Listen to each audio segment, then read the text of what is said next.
Well, that was closer than I would have preferred. But a win is a win, so I'll take it. Um, if you would have told me that the Jazz were going to go 2-1 on this road trip, facing the upper echelon of the East, right? The best teams in the East, I would have laughed in your face. And yes, I understand very perfectly. I get it. There was no Joel Embiid against the Sixers, or Tobias Harris for that matter, and there was no Damian Lillard against the Bucks tonight. I get that, I do. But here's the thing: you don't see. It's not very often that you see a team in the first part of the second year of their rebuild, right? We're really only, what would you call it? I mean, we're more than a quarter of the way, but a little over a quarter of the way of the second year of the Jazz's rebuild, winning games like that, being 2 games away from 500, winning games against teams that, like, if you're telling me that the Bucks need Damian Lillard to beat a team that is in a rebuild, then either the Bucks are in trouble or they just did not take this game seriously, and that's very possible that they just did not take this game seriously. And if you're telling me that the Sixers need Joel Embiid to beat a team that is, let's face it, when the year first started, and the Jazz were like, 1-8, or like 2 and something, right? They were like 2-13, something crazy, right? Polar opposite of what they were a year ago when they were like 13-6 or 12-6. You're honestly telling me that the Sixers, with all their talent, need Joel Embiid and Tobias Harris to beat that team? I'm willing to bet that without Joel Embiid and Tobias Harris, that the Sixers could most likely beat the Pistons. Right? I mean, they could most likely beat them without Joel Embiid and Tobias Harris. And the Bucks could probably beat them without Damian Lillard. I mean, at the end of the day, you still have Giannis. Yet, at the end of the day, Giannis, even though he was playing and healthy tonight, or maybe he may not have been healthy, I mean, he looked and seemingly played healthy, so I'm going to assume he was healthy. The Bucks were down by 31 and a half. Now, granted, they came back and cut it to within 7 points, and that's why I'm saying that this game scared me. Mainly because of the fact that I know how sounds bad, but how bad the Jazz are or can be at times. It scared me that the Jazz were only up 7. And by the way, they were up 7 with like 5 minutes to go, and any other team, if they're up 7 with 5 minutes to go, I'm thinking, oh hey, that's a pretty good chance of a win with the Jazz. I'm like, I'm not going to be happy until they are up 20. Just because we have so much data that would indicate that the Jazz are a really bad team. However, the past 14 games or so, the Jazz are actually pretty good. I mean, fewer turnovers. We've talked about this on this channel before. Fewer turnovers, and we've also talked about it on. I think his channel name now is Utah Jazz Wraith Hoops. If you don't follow him, please,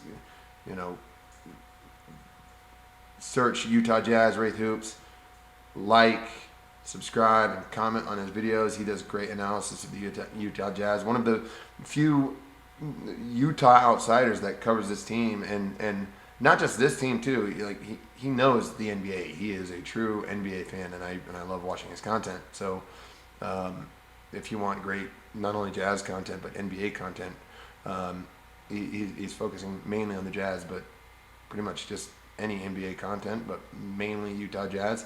Absolutely follow him. He does great work. But point is that, you know, the Jazz just have a lot fewer turnovers now. They have seemingly fixed their turnover issue. I mean, well, I don't want to say fixed. They haven't fixed anything yet. But they have had fewer turnovers.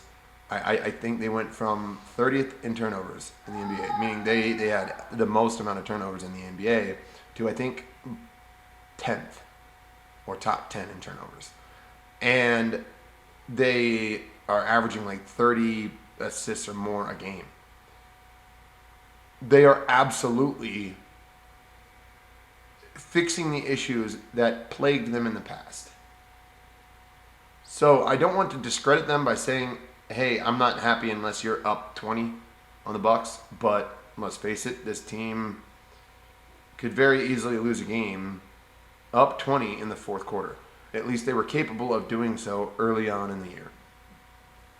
A few things that I wanted to call out. Obviously, no Damian Lillard for the Bucks tonight, so that hurts, especially when your team is mainly offensively focused now. It's not so much defensively focused. Obviously, giving away Drew Holiday. I shouldn't say giving away Drew Holiday, but letting go of Drew Holiday, trading Drew Holiday, and really losing a key piece of your defense for Damian Lillard. Your defense is gonna drastically take a hit, but your offense really improves, right? But without Damian Lillard, your offense is roughly as good as it was last year. But your defense is still really lacking. So, there is a trade-off. If Damian Lillard is not in the game with Giannis, it could spell potential issues for the Bucks. The Jazz shot, I think, 60% from three in the first half, and obviously that's not going to continue all game long.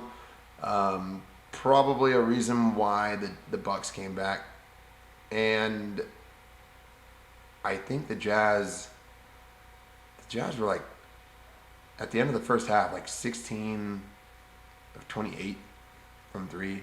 You're obviously not going to keep that up all game long. But the Jazz also, I think they said it was like 12 straight points or 12 possessions straight where they scored in the second quarter. Again, was that the Bucks just not taking the Jazz seriously, or was that the Jazz showing improvement offensively? I don't know. It could be one or the other. Also, against the Boston Celtics, you could easily say that was that the Jazz didn't have it that night offensively. Or you could say that was the Boston Celtics defense. Other than that, it was just a really great road trip. Jazz went 2-1 on this road trip. I kind of thought that they had a good chance of beating the Bucks. I never thought they had a chance of beating the Celtics or the Sixers, just because the Bucks are so offensively minded, and they're so geared toward the offensive end nowadays, and Jazz have pieces to help, not defend Giannis, but at least slow him down a little bit. And they have Chris Dunn that I think could really do a really good job in locking up Damian Lillard. When I say locking up, I mean Damian Lillard wouldn't have 40 points. He would have like a 28. So, but you hold Damian Lillard at 28 and Giannis to 24, and force somebody else to beat you, then yeah, I think that the Jazz could beat the Bucks with Damian Lillard healthy and available. But So I thought that this was going to be the one win of the road trip. The fact that they went 2-1 on it, hey, I'm happy for that. Well, that's going to do it for this video. If you like the content, found it useful or entertaining at all, please like, subscribe, and comment down below. It really helps me out. If you didn't like it, please let me know what you didn't like or how it can be improved. I love constructive criticism, and I welcome it. And other than that, no matter what happens, win, lose, or draw, good, bad, or ugly, we're going to react to it here on React to NBA. Thanks for watching.